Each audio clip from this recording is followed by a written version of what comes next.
71번째 한기 노트입니다. 이번엔 갈등에 대해서 좀 얘기를 할 건데요. 일단 제목을 한번 읽어보시겠습니다. 시작. 갈등을 일으키는 마음과 갈등을 해소하는 태도. 여기서 말하는 갈등은 뭐 내적 갈등이 일어나서 할까 말까 이런 갈등이 아니고요. 인간관계에서의 갈등을 얘기하는 겁니다. 그래서 인간관계에서 어떤 마음을 먹으면 갈등이 일어나고 어떤 태도를 취하면 갈등이 해소될까? 거기에 대해서 조금 생각을 해봤습니다. 여러분 이야기를 하나 해드릴게요. 바다에서 큰 사고가 났어요. 그 배가 이제 침몰하기 직전이 된 거죠. 그럼 그 구명보트라는 게 있죠. 구명보트에는 좌석이 한 개가 있지 않습니까? 그 구명보트가 이렇게 내려오는데 좌석이 하나 딱 남았어요. 그 하나 남은 좌석에 남편이 타고 아내가 타지 않았어요. 그 남편이 쉽게 말하면 아내를 버리고 탄 거지. 이때 자기를 버리고 구명보트에 타는 남편한테 여러분이 아내라면 뭐라고 하시겠습니까? 우리 영생 뭐라고 하시겠습니까? 남편이 나버리고 탔어요. 이름 얘기 안 해서 괜찮아요. 얘기해봐. 나쁘쉐이? 우리 옆에 선생님 뭐라고 하시겠습니까? 남편이 나버리고 지 혼자 탔어. 우리 아들은 우리 아들 박수 한번 주세요. 들으신 적 있습니까? 이 얘기 들으신 적 있습니까? 근데 이 여인은 우리 아들을 부탁해라고 하지 않고 우리 아이를 부탁해라고 했답니다. 그리고 그 아이는 딸이었다고 합니다. 그 사람들이 이런 경우를 보면 뭐 저런 남자가 다 해서 뭐 나쁜 놈 이렇게 막 욕을 하잖아요. 그런데 알고 보니까 이 아내가 이 죽을 병에 걸려 있었던 거예요. 그래서 그 구명보트에 남편이 안 타고 아내가 탔다면 아이를 키울 사람이 없는 상황이었어요. 그래서 어쩔 수 없이 남편이 이 아내를 배에 놔두고 자기가 탄 거죠. 딸을 키우기 위해서. 그리고 딸을 열심히 키웠습니다. 그리고 딸이 이제 무럭무럭 잘 자랐습니다. 그리고 이 아빠도 병에 걸려서 이제 저 세상으로 갔습니다. 저 세상으로 가고 난 다음에 이 딸이 아빠 유품을 이렇게 정리하다 보니까 일기장이 하나 나온 거예요.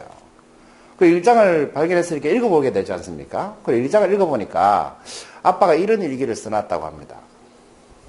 한번 읽어보실래요? 시작. 그때라도 당신과 함께 바다 속에서 죽고 싶었지만 그럴 수가 없었어. 우리의 딸 때문에 당신만 차갑고 깊은 해저 속에 잠들게 해서 정말 미안하오. 네, 이렇게 일기를 써놨다고 합니다.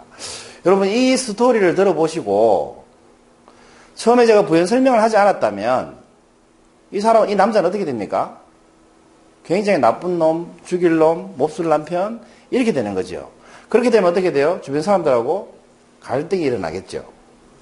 그런데 내용을 제대로 파악하고 나서 보면 이 남자가 참 대단하다 싶죠. 여러분 같으면 아내 내버려두고 아무리 죽을 병에 걸렸다고 하더라도 아내를 내버려두고 혼자 그 배에 탈 수 있겠습니까? 표정이 탈 수 있다는 표정이네요. 탈 수 있겠습니까? 이게 연령대별로 다른 것 같아요. 30대는 죽어도 못한다. 40대는 글쎄요. 50대는 당연히 타야지. 이런 식으로 이제 연령대별로 달라진다고 하는데 아무튼 대단한 분인 것 같아요. 요 이야기를 듣고 이 그림을 한번 다시 봐주시기 바랍니다. 뭘로 보이십니까? 뭘로 보이십니까? 십자가? 교차로? 또? 두 개밖에 없습니까? 이게 경찰한테 물어보면 네거리로 보인대요. 근데 교회 다니는 사람한테 물어보면 십자가로 보인대요. 근데 약사한테 물어보면 녹십자로 보인대요. 그러니까 같은 문인데 자기가 종사하는 업종이 뭐냐에 따라서 다 다르게 보인다는 거죠. 그럼 이걸 십자라고 말하는 사람은 녹십자라고 말하는 사람보고 틀렸다라고 하면 되겠습니까? 그렇지 않다는 거죠. 십자가도 맞고 녹십자도 맞고 네거리도 맞다는 거죠. 자, 이 정도면 힌트를 충분히 드린 것 같아요. 오늘의 문제가 뭐였어요? 그렇습니다. 갈등을 일으키는 마음과 갈등을 해소하는 태도가 뭐냐? 자, 일단 갈등을 일으키는 마음이 뭘까요? 어떤 마음을 가지고 있으면 갈등이 일어날까요? 이런 마음을 가지고 있으면 무조건 인간관계에 갈등이 일어납니다. 아니에요. 오해는 마음이 아니죠. 비슷합니다. 응? 나는 틀리다. 비슷합니다. 그러니까 마음으로 표현하면 어떤 마음이에요? 우리가 뭐 하다 이렇게 얘기하죠. 이기적인하고 달라요. 그런 걸 이제 교만하다라고 합니다. 교만하다는 나 잘났어. 내가 최고야. 다른 사람은 다 틀렸어. 못났어. 이런 마음이 교만한 마음입니다. 예를 들면 이런 거죠. 모기가 황소 뿔에 앉아가지고 내가 아니면 누가 황소 뿌리에 감이 앉겠어. 이런 거하고 똑같다는 거죠. 황소는 어떻습니까? 모기가 자기 뿔에 앉았는지 안 앉은지조차 모릅니다. 너무 가벼우니까. 그런데 모기는 너무 교만하기 때문에 걱정을 하죠. 황소가 내가 무거워서 지치지 않을까? 힘들지 않을까? 이제 이런 걱정을 한다는 겁니다. 이게 이솝 이야기에 나오는 이야기입니다. 실제로. 그런 게 교만함이에요. 그럼 갈등을 해소하는 태도는 어떤 걸까요? 태도. 인정 비슷합니다. 어떤 태도를 가지고 있으면 갈등이 해소될까요? 설령 이런 태도를 가지고 있으면요. 내가 교만한 사람을 만나도 갈등이 일어나지 않습니다. 내가 이런 태도를 가지고 있으면. 어떤 태도일까요? 이해하는 태도입니다. 아, 저 사람은 교만할 만하네. 아, 저 사람은 교만하게 자랐네. 교만한 환경에 있네. 교만해 보이지만 뭐 자부심에 강해서 좋아 보이네. 이렇게 이해를 해주면 어떻게 돼요? 갈등이 일어나지 않습니다. 일어났던 갈등도 어떻습니까? 해소가 된다는 거죠. 여러분 보시는 사진이 이게 정면을 보고 있습니까? 측면을 보고 있습니까?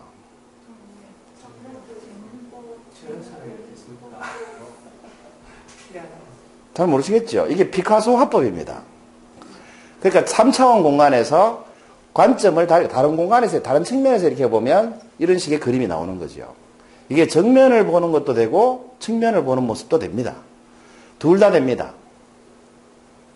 그런데 정면으로 보이는 사람이 측면으로 보인다는 사람한테 교만하면 어떻게 됩니까? 저게 어떻게 측면이고 정면이지? 이렇게 우긴다는 거죠. 그럼 어떻게 돼요? 갈등이 생긴다는 거예요. 근데 측면으로 보이는 사람도 교만해요. 그럼 뭐라고 하겠어요? 이게 측면이지 어떻게 정면이야? 이러겠죠. 그럼 갈등이 생기는 거예요. 근데 둘 중에 한 명이라도 어때요? 이해하는 태도를 가지고 있으면 측면에 보이는 것도 맞네. 정면이 보인다는 말도 맞네. 그렇게 볼 수도 있겠네. 이렇게 이해해주면 어떻게 돼요? 갈등은 해소된다는 겁니다. 여러분, 갈등을 일으키는 마음은 뭐예요? 교만함이고, 갈등을 해소하는 태도는 뭡니까? 이해하는 태도입니다. 그러면 교만함을 버리고 이해하는 태도로, 아니다, 이거부터 해보죠. 교만한 마음으로 이 그림을 한번 보십시오. 뭐 하고 있는 것 같습니까? 기한 선생님 이런 그림 본 적 있어요? 원조교재. 뭐 하고 있는 것 같습니까? 좀 야합니까? 뭐 하고 있는 것 같습니까? 전복이는 같다. 젖을 먹기엔 너무 나이가 많아 보이잖아요? 우리 기식쌤 뭐 하고 있는 것 같아요?